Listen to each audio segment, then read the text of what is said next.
Welcome, everybody, back to the Subscription Podcast, episode number 8. We've got an amazing episode today, don't we? We do. We're going to be talking about some awesome things, everything from Stitch Fix down to the Adventure Date Challenge. And at the end of the episode, stick around because we're going to be bringing on the great Julie Ball. Yeah. She's got some exciting things to talk about, some changes in her business. Yep. She's done some awesome things.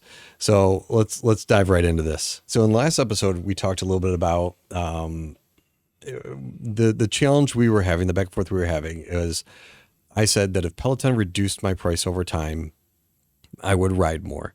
And I gave an example of like if they dropped it from $44 to $40 a month. And I probably gave a poor example because it is a little silly for $4. However, what I was trying to lean into is my point of I would, if I had some incentive, I would probably do more. Somebody dropped a comment on one of the YouTube videos that said, actually something to consider in there is if you're in a top tier percentage of riders at Peloton, then maybe they give you a discount because of that. Or like an exclusive item.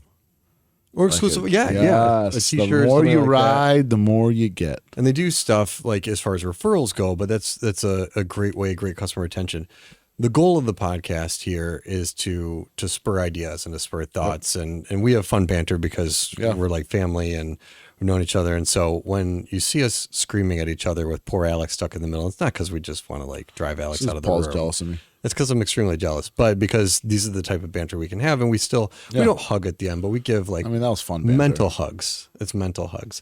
So, don't hug me. An important thing to note is like, I think that's, we love talking about this kind of stuff. One of the things, if we talk about it, doesn't mean that it's like the best idea in the world, but maybe it'll spur another thing and jump off on I just thought of the item idea right now. Should have thought of it then. Great ideas come at different times. I want to talk a little bit about Stitch Fix for a minute. Who? Because, right? Who? They've been out of the news. They're in the news. Stitch Fix. No, stop. This is the Subscription Podcast. A little history here. Stitch Fix. Can we say this? Like, of course. It says it all over their website. Directly? It says it all over their website. But everywhere in the world. So I'm reading a headline here. Charter, one of my favorite weekly newsletters. I get chartr.co. Charter.co. Go sign up for the newsletter because it's a quick read every week. And all those charts and graphs. One of theirs says clothing subscription company Stitch Fix is struggling. And the reason, if you don't know, we're leaning into this so hard is we asked Stitch Fix to come and speak at Sub Summit a number of times. And every time they deny and say, we do not want to be associated with subscription. Yeah, and on their website, they state that they are not a subscription. Yeah, however, but the world they charge you a monthly fee, but you can put the credit towards purchasing something. It is. And they've since evolved their model. They've done other things where you don't have to pay the monthly fee anymore, and they've looked at it in other ways. They've been struggling. They're off 96% on their share price. They started to become a publicly traded company back in I think it was 18. They're off 96% of their peak from mid-21. And look, everything was really high in mid-21. So that's a hard assessment. But what's even worse is their operating income. Their most recent quarter, I think, was a net loss of $208 million. Well, and they were profitable. They weren't one of those companies that was like, oh, we're eventually going to make money. Did this happen when COVID, retail opened up? So that's one of the biggest challenges. They COVID hurt them from people needing clothes. And then when retail reopened, it was even worse. Their previous operating losses were $63 million. What's the years in each of these drops? Okay, so these look like years. Yeah, so we're on years. So in 19, they made $23 million. In 20, they lost $52 million. In 21, they lost $63 million. In 22, they lost $208 million. This actually all makes a lot of sense. Do you know how much money that is? Yeah, I know. It's So let me tell you why I know this makes sense. Okay. They made money in 19. They were flying. The economy was good. People could afford it. This is a little bit of a luxury. But they made money the 5 years before. I know, but my point is the economy was still going up. This was a luxury subscription to have. There isn't value play here. They're not they're a personal shopper. It isn't like you're getting a nice shirt at a discounted price. You're getting a shirt at a normal price. No, but you are. We did a subscription review of it, and you're saving money on it. Are you saving it now? Is it a lot, though? I don't. Because so they fired the CEO. Oh, sorry, the CEO resigned, and they brought Katrina. I always forget. Let's look at the spelling. Anyway, they brought the founder back in to come and run the company. When was that? Katrina Lake.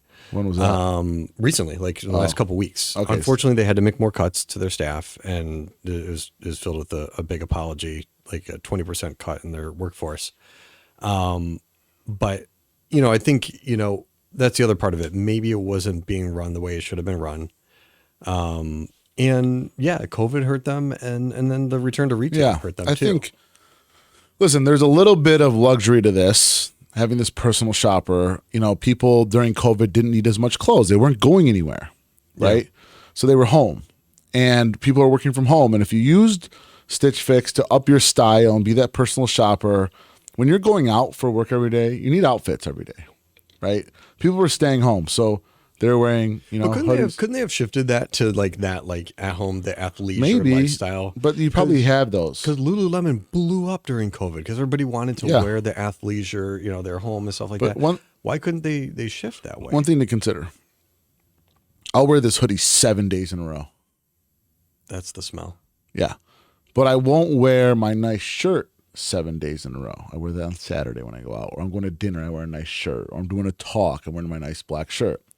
When I'm like at home working or here, I wear the same. Like I don't need so many of these, right? Because I wear the same one so often. But yeah, and look at when we did the Stitch Fix thing, the review of it, the outfit that we got out there, I've worn a number of times. I really like it. Well, you don't have style, so you needed that. I know I needed that help because I'm a married dude with 4 kids. Well, your mother bought your clothes in the past, and I just totally called him out. Whoa, still does. I love you, Mom. So I think it makes sense. I also think like that's a very, very hard business to run. Yeah. Right. A lot of returns, different sizes, like, good for them getting it to being publicly traded. However, do you still own some Stitch Fix stock? I never bought. No, you said you did. No, never. I swear on my life. I don't. I never will. Maybe I should now. Now they're down like 1,000,000%. So I think they can recover. I think she will bring them. That's my opinion. What's your opinion of this? Do you think they can make a turnaround? 96% is a big drop. I think until we see a shift in the economy a little bit, they have to probably optimize their operations. Cutting costs isn't just eliminating staff. It's like, how do we optimize better? How do we get better with our data so that we're selecting the right products that people are buying? We're having less returns. How are we enhancing the experience? How do we target the customers that want this better? Yeah. Right. So that's how I would look at it. My question for you is, tomorrow we get an email from Stitch Fix. It says they want to come speak at the S.O.P.s Summit. What are you saying? Well, of course. I mean, as much as I want to be like, no, you turn me down. No, I'm going to turn you down. I think there's a lot to be talked about there. And so I'd always welcome them. And look, even at S.O.P.s Summit, we talk with brands that aren't necessarily have a subscription component. They either, it's all membership, recurring revenue, things like that. But D2C, what's in the consumer's minds? How are they looking at it? And, Stitch Fix, why do you want to get word of the word? And actually, one of the sessions I proposed to them, I said, I think you should come and talk about why you don't want to be considered a subscription. Yeah, it's not bad. Why is that? And what is that meaning? And is that word scary to them? And one of the things we've been talking a lot about on here is continuing to encourage the subscription community to create frictionless experiences. Yep. Less friction equals more customer happiness, equals greater lifetime value, and gets the minds away from that, like, I'm afraid to be subscribed mentality maybe sometimes. So look, I'd love to have the conversation with them. Yeah, me too. So Stitch Fix. Here's your chance to come back. And just a little apology on the front half of it. It's fine. We don't need an apology. I wouldn't mind one. Just show up. Being denied. So I want to, on that note, let's talk about something that isn't a subscription that should be a subscription. I came across this the other day. I want to get your opinion. It's my favorite thing to do. I know you're really good at this. Like, who can stump Chris and say you have a business model and I wouldn't be able to solve a subscription for it because I'll solve one. So comment below after this. Yeah. So you just name your business model. Chris is really good at finding a way to incorporate subscription into it. Charlie Woolworth does this from a marketing standpoint. It's always fun when, he's like, tell me your business. I'll give you a good marketing strategy. So there's this, I came across this thing. It was like an Instagram ad I got called the Adventure Challenge. Okay. And basically what it is, it's a date night, like book, and as you turn the pages in it, it's scratch off adventures for every relationship is their tagline. So you turn the page, you scratch off something, and it tells you what you should go do. Like go get ice cream, or go to the park, or go to the movies. Yeah, go to the park and pose like mannequins for 15 minutes. Oh, that's what it says. They give you some fun things like that. No way. You know, and you should send me a link to that. It encourages you to explore outside your habits, which is a really fun thing to do. Like do body painting, as shows here. Dive deeper into relationships and make meaningful memories. But one of the things I think there's a really good opportunity for them to they do have a $29.99. I was gonna say I totally missed it. Like this would be like the easiest thing ever. Yeah. So so they have an add-on. So the book itself is one thing. It's $50. Yep, you buy that, and it's interesting because I didn't see until I scrolled way down on there when I first started going through this. There's something to be talked about with this. Yeah. So one thing, as you know how I feel about this, I hate hate's a strong the word. One-off purchase. I can say hate. I know, but it's a strong word. You really don't like. What do they call them? O.O.P.s or one-off purchase. O.O.P.s, yeah. So, my business mindset is if you're going to have a subscription, they're pulling you into it. They're telling you $30 a month or 50 for one. No, it's not even. There's an adventure box, but what's interesting is it's way down the homepage and nowhere in the checkout process to buy the book. And this is the adventure box a book every month? No. What is the difference in the product? Adventure dates. Hang on, I'm hung up on the checkout process not being proper on this. Oh. I guess there's a couple things here. You're $100 away from getting free shipping, so it's showing me how I can get free shipping. Multiple. I can add a camera to the checkout process. We do this in our subscription review sometime. We go through websites, and we've done this in the past. We haven't done one in a minute, but there's opportunity in the checkout process to show the subscription that they have, and I think they're missing this opportunity here because that's what the adventure box is. Let me find the adventure box now. It's a little ways down the page, tell you all about it. So upgrade your dates, save 40%. For a limited time, the adventure box is only $29.99 per month. Act now, lock in your price. With the adventure box subscription, you get exclusive and curated items that are perfectly paired to your couple's edition delivered to your door every month. So it's what I was going to lean into and say they should be doing, but it's hard to find on the page. Well, click on it. I want you to add it to the cart. Okay, shop now. So now I'm clicking the add to bag button. I've added it. It's discounted. I don't know why it's $30 from $50. So I view the bag. The problem is I have other stuff in the cart. But what are you trying to get at with this? Like it's a full subscription, right? They've got something in the end saying you're going to renew, things like that. So let me continue to check out here. It says, yeah, I'm sure. It looks like it's using recharge for the subscription. So it's going to have all the disclaimers. My opinion is these brands box. Should be selling the subscription first and then secondary selling the one-off purchase. Brands will sometimes get caught up on that revenue. Or use the book as an incentive to once you're in 3 months, we ship you a free book or something. That's. What do you mean? So once you're subscribed, use the book as a hook to keep people in too. Why? Because you're saying the subscription and the book are different? Yeah, they're different things. Oh, I'm misunderstanding. I would have the book be the subscription. Like that box, like that's what I would sell. Yeah. As one thing. You would sell the box with the book as part of it. Yes. Yeah. You get the book with your first month. Why? Because the book lasts how long? I don't know. I'm so distraught now over just the fact that I missed this and all the things in here. Is the book a 3-month book? There's a couple. There's an in-bed edition. There's a naughty and nice edition. There's the ultimate couples edition. There's different things. There's a family edition. So there's all sorts of different stuff in here. It doesn't say the description. So it sounds like they've got different product offerings, and the subscriptions is another option. Yeah. So, it's 50 scratch off adventures. 50 scratch off. That's interesting. Oh, because I wonder what they suspect that should last. That should last 3 months. Should that last 2 months? Here's my guess. They started with one, of course, and then they've layered in these other things, and they haven't rethought their buying process. Yeah. Right. I agree. Which is an important point to make here, because that happens, right? You layer in more subscriptions over time. You layer in additional product offerings, and sometimes you have to rethink your customer journey. And I just thought of the sometimes Chris idea George has great ideas. You can tell when he sits back, says, "Oh man, raises his hands in the air and his eyes open wide. And then Tell I us the totally amazing derail idea. the meeting of wherever we are at what point of it. I'm very good at And I getting used to this. and I force us to stop because there's a chance I forget it. You might have already forgotten it now, but And then you we should lost the game-changing idea. What is it? I would put these people down a journey and ask them questions. So when they got to the website, I'd ask questions like, what's your current relationship like? Mm-hmm. How often are you going on date night? How often do you want to go on date night? What are the types of things you like doing?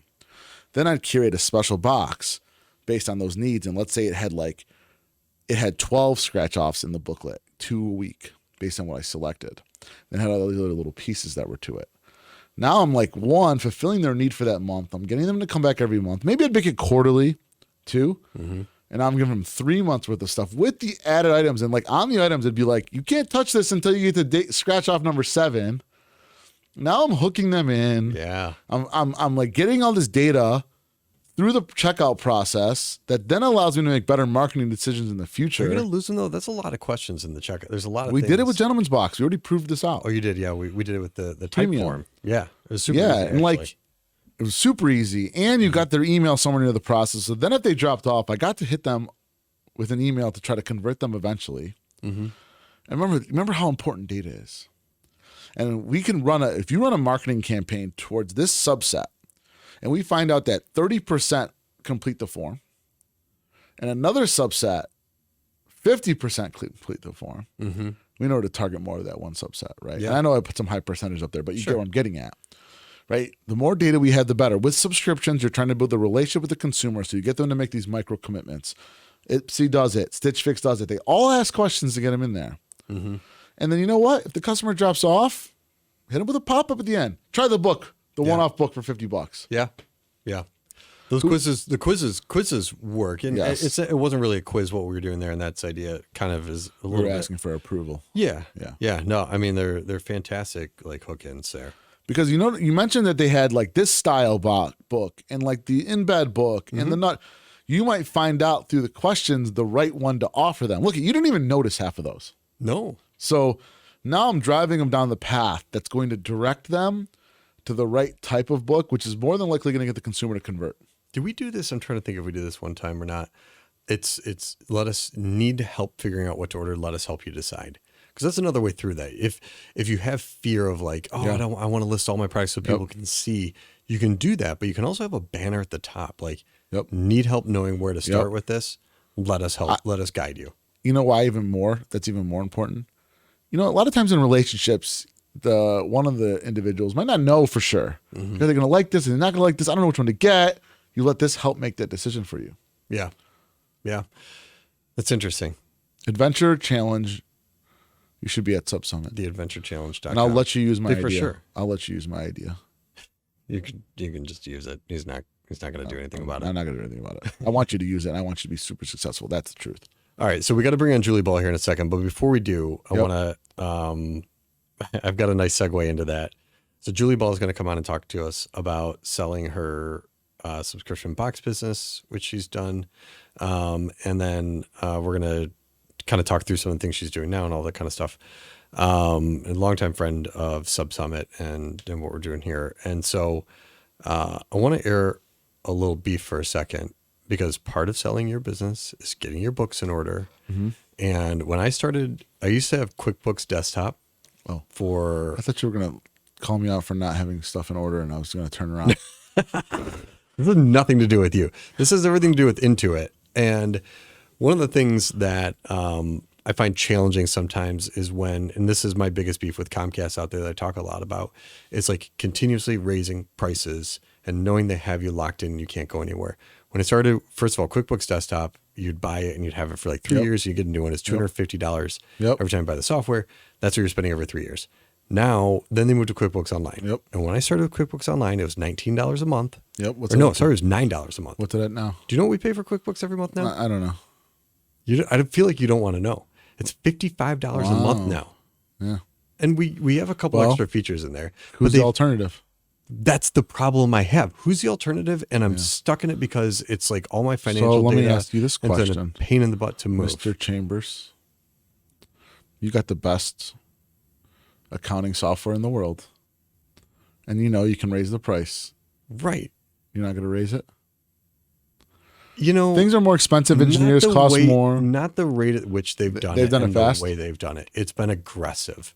I felt like every 6 months I was getting an email with a price increase. Yeah. It was How much time do they save you though by 30, keeping and it organized? I don't want to talk about the value of the software right and now. how much money do they save you with your accountant because they keep everything in order, and at the end of the year he doesn't bill you I'm as just much. annoyed. I used to pay $250 every 3 years, and now I'm paying $55 a month. You can still buy the desktop software. But let me tell you, I know. But let me tell you what the straw that broke the camel's back on Intuit for me when they acquired MailChimp. And when they acquired MailChimp, I go, well, this is it. This is it. This is when the prices go up on MailChimp. And they did. Just wait and see. And it wasn't but like 3 months after the acquisition finished up that we get an email like, oh, by the way, your price is going to quintuple or something stupid next month. MailChimp's got a lot of competitors. Yeah, I know. And that's like, I just feel deceived. I feel they hurt my feelings. Well, QuickBooks, Intuit, be at Sub Summit and come apologize to Paul. We've got 2 people now I know that must apologize. No, I don't us need any apologies. after this podcast. It's more of it felt like it was like just keep like twisting the knife of the payments, and I'm okay with like paying for value we're getting out of it. And the reality is like for $55 a month, QuickBooks is super valuable. It's helping me collect money. It's helping keep my books in order. It's helping me from getting audited. Like all these things that are super valuable to me. It just my beef with it was the aggressive nature of the price increases that felt like they happened. Yeah. And who knows, maybe I'm wrong on it, and it could have been over the course of like 7 years. Yeah. I don't know. Anyway, let's bring in Julie because she's awesome, and let's talk to her. So got her queued up, and here she comes in. Julie, welcome to the podcast. Welcome to the Subscription Podcast. Yeah, guys, thanks for having me. I always love to talk shop with you both. Yes. And gosh, it feels like forever now we've been talking shop. And last time we saw each other was at Sub Summit 22. You were then a subscription box owner. Mm-hmm. But since then, why don't you share with us, with our audience here, what happened? Yeah. After 6 years of running Sparkle Hustle Grow, which is an CUBE award-winning subscription box for female entrepreneurs, I decided to sell the business. My family and I we decided together that we were ready for our next season. So I involved a broker, and within 94 days, I was able to sell my subscription box business. We closed on August 1st of 2022. Amazing. Congrats. Yeah, congratulations. That's unbelievable. 94 days to close? Yeah. Wild, right? Yeah, that's fast. Is that from the start of the conversation to finish, or was that like once you found a buyer? That was once I listed. Wow. So wild. Well, you must have a lot of things in order. Yeah, well, and a lot of things happened in those 90 days too. And so, that's what we're going to talk about, like some of the things I've learned. Yes. All right. So let's get into that. Let's talk about what that process looks like. You decide, because I'm sure a lot of our audience, they've got great subscription boxes and they're wondering, can I sell it? Should I sell it? Mm-hmm. Or whatever you're able to share as far as like metrics and numbers, we'd love for you to share, that you're comfortable with. But what did that look like, and what brought you to that decision? Walk us through that process, the starting point of it. Okay, so the long story short, I started thinking about selling about a year before I actually sold.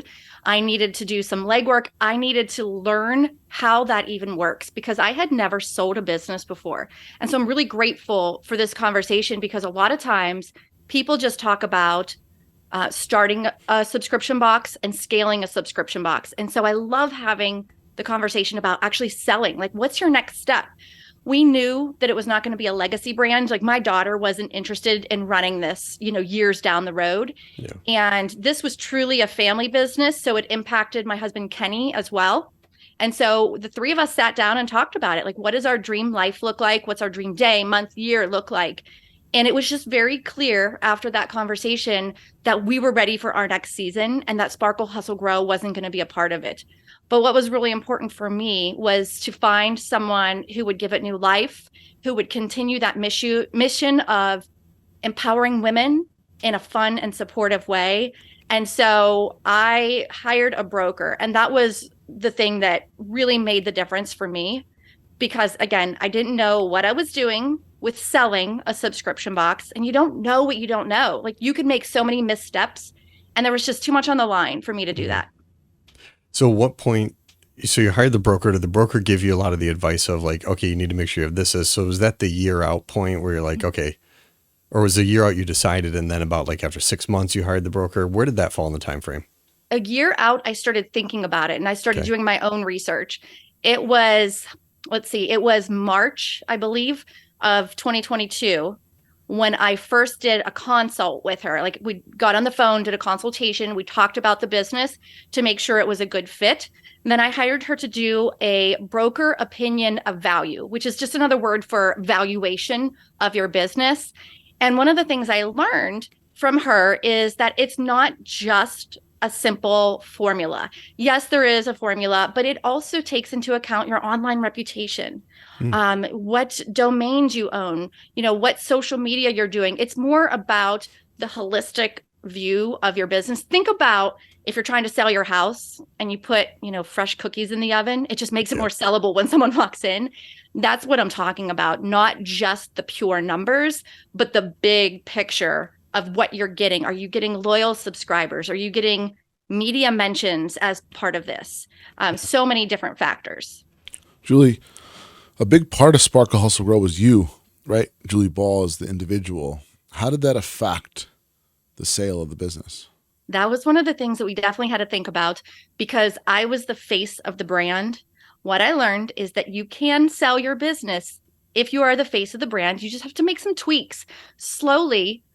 Right before we started listing it for sale, we started strategically removing my face from our social media, from our website, and started using, I don't want to say generic, but more generic faceless pictures. And when I say faceless, it's because we have a product.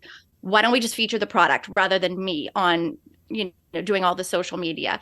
So we started doing that over probably a 30 or maybe 60-day period where people didn't even notice. Nobody even asked me, "Hey, where have you been?"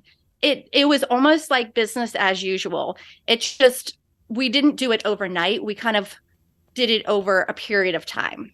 Yeah, that's super smart. That's a great way to do it. So you start plugging in your stunt double, Jessica Alba, into the picture there, and Oh, this is slowly how fading you in. get her to be. This is her how I become favorite. Julie's favorite. Oh, I see. Okay, so summer 21, start thinking about it. March of 2022, Mhm. bring in the broker, do that evaluation. You list it in August of Mhm. 22. How quickly did you start to get action on some interest there? Well, my broker got to handle all of that because that's what she was doing. She was that intermediary. She was basically talking to everyone that would inquire about it. Now, we Hmm. listed without putting the brand on it. We listed anonymously and we shared information. I mean, if you knew the brand, you'd say, huh, I wonder if that's Sparkle Hustle Grow. But if you didn't know Sparkle Hustle Grow before that, you wouldn't have known Yeah. that it was that brand. So she vetted all of the potential interested parties before she brought them to me. That way, if there were tire kickers, I didn't have to waste my time with them.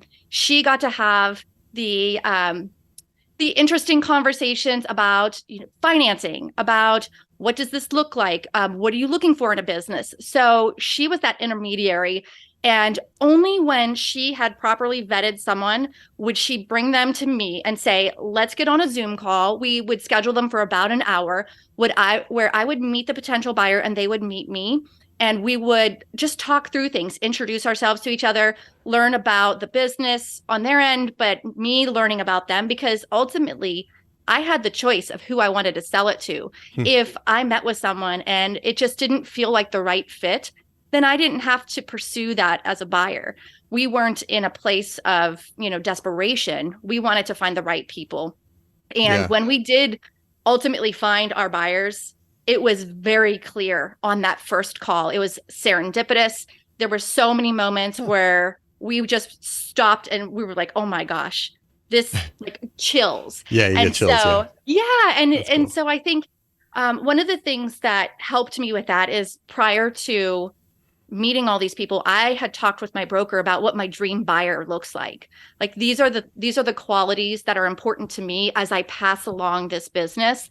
And that helped her write up the listing to kind of, without getting too woo here, like to magnetically attract the right buyer, just like you do in any type of marketing. And so that was important that I kind of knew what I was looking for and visualized it. But I was open to people who didn't match that exactly, but it was still good to have that dream buyer in my Yeah. mind. Yeah. What Was there something you learned that you said, if I had done this, which you can then apply to your next business, right? Mhm. My business might have sold for more, or I would have Mhm. got a higher valuation. Was there anything specific where you're like, because I remember that with Gentleman's Box, we had Mhm. that when we delayed the price change. Did anything like that happen with you? Yeah, two things definitely stuck out to me in hindsight where I was like, "Oh man, I've got to talk about this so people know this if they're considering selling." One was it's more if you're considering selling, it's more important to be profitable than it is to scale. Hmm. And the reason I say that is because I've talked to so many subscription box business owners that are like, I'm just gonna, I'm gonna scale to 1,000, then I'm gonna sell. And it's like this, and I'm talking about this early stage, like there's no special number that you have to have as far as number of subscribers in order to sell, but you do have to be profitable in order to sell. In my experience, at least in my limited experience with this, as I was talking to my broker, she said that that was one of the most important things. People don't want to buy a sinking ship.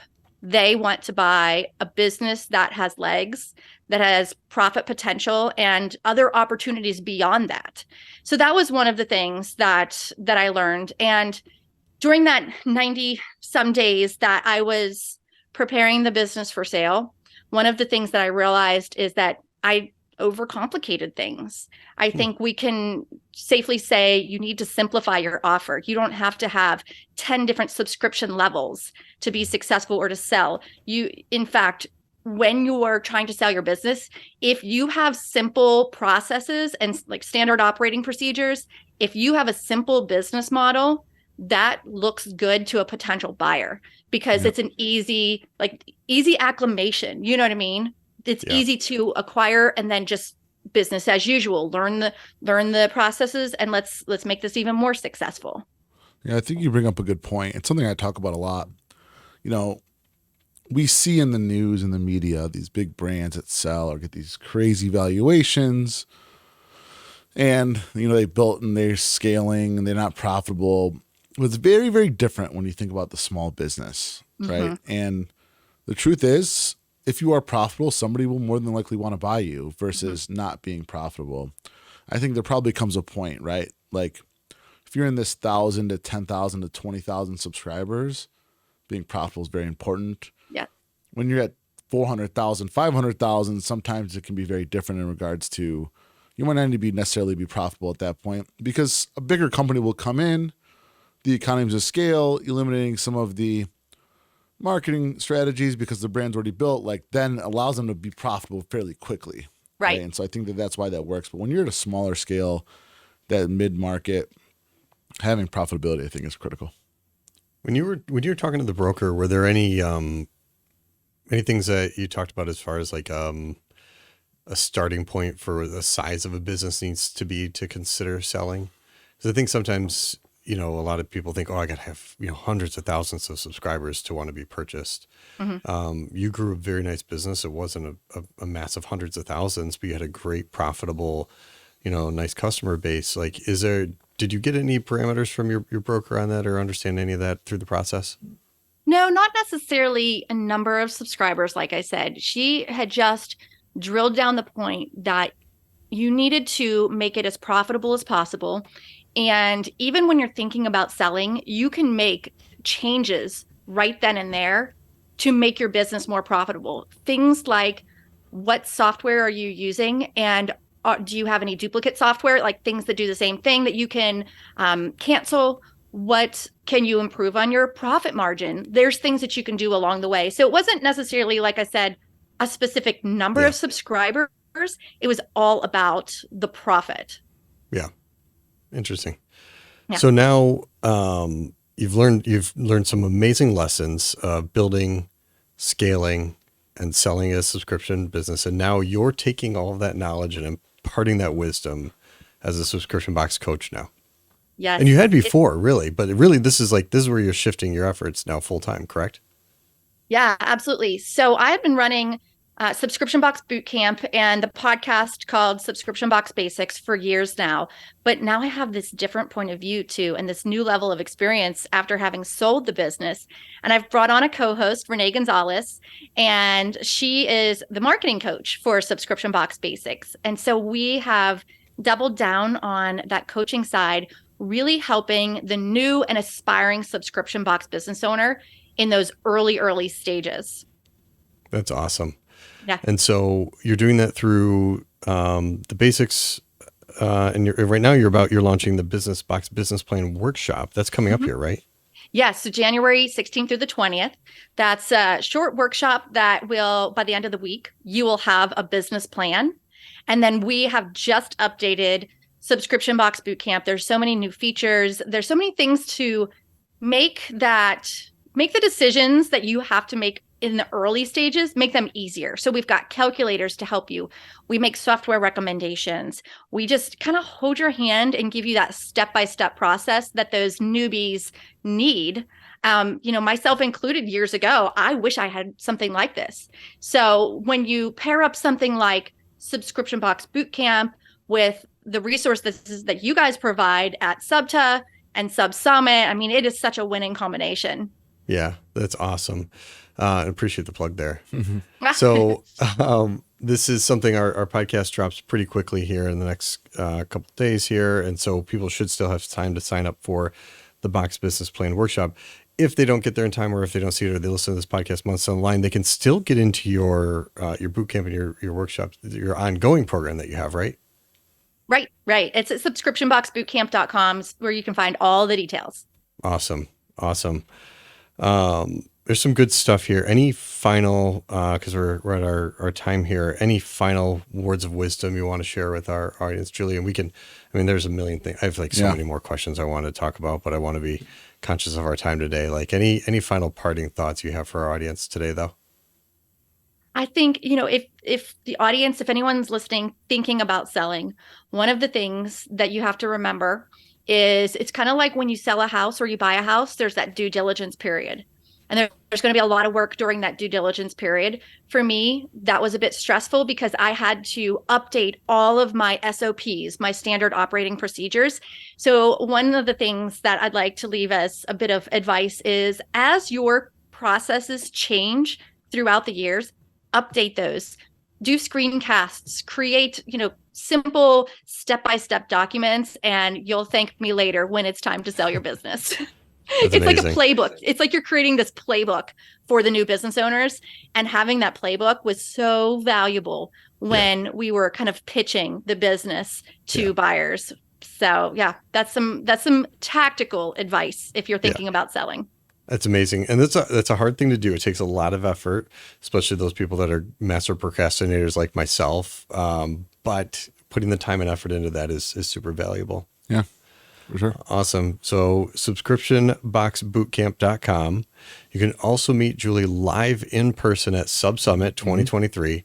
Not only is she going to be delivering some amazing content from our stage, she's going to be leading the charge on some awesome things there. And giving away prizes. She's going to be like the something Oprah, new this year we're doing. Oprah of Sub Summit. Like you get a prize and you so get a prize. fun. Yes, we can't tell. We're not going to reveal our. You just have to be there. You have to be there to find out. Something brand new though. Yeah. And so you get to meet Julie in person, talk to her, and learn some amazing things if you haven't already. Julie, thanks so much for coming on today. Thanks, really Julie. Appreciate this. Congrats again. Yeah, congrats. You're a wealth of knowledge and truly appreciate you being part of our community. Thanks. Right back at you guys. That's awesome. I love Julie. Yeah, she's great. I remember 2017, Austin. She'd like come running up to me or us and was like, "Hey, I want to do the boxes for your speakers next year." And she was like the true definition of hustle, right? Hustle, yeah. And sparkle, hustle, and grow. I think too, she made a really good point. Build a business for profitability, and somebody will come around. Yeah, and look, I think the other part of that is you're 1,000% right on that. You'll be able to find a buyer out there. Yep. And I think that's a common fear is always, I call this the entrepreneur never satisfied syndrome. You're like, I'm not big enough. I haven't grown far enough. I haven't gotten to this point yet. You don't know until you go out there and you find out. And she hired the broker to do the assessment. One of the questions I was going to ask her, which I kind of already knew the answer to, but will benefit our audience is the broker, like the assessment might cost you money, but a broker's not charging you until sale happens. Right. So it's not like there's a monthly fee associated with having that broker out there shopping it. They're doing all this work with the hopes of eventually Yep. getting paid. Yep. So what's it hurt? No. Yeah. No. It's just time. Yeah. She's right. It can be. It is. What she did is not typical. 90 days. Like, right. That's lightning fast. And going to get your business acquired can be a long, grueling. Yeah. Like, and that's the thing. Like a lot of times, I don't even know why I just didn't connect that after, but it could be long and grueling, hard. yes. I don't know what I'm saying. I'm not sure either. So what happens is like, the bigger the business, the more layers there are, the more complexity is. If you're on a platform like Shopify or with Recharge and more common things, there's more people out there that would be interested in maybe buying you too, because there's more on those platforms. So some things to think about. If you're on a more rare platform that less people use, then it might be more challenging, but good things to think about in there.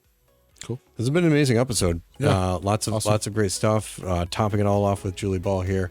And so appreciate anybody tuning in and listening. If you haven't already subscribed, drop us some comments. We love reading them in there. Appreciate everybody's feedback.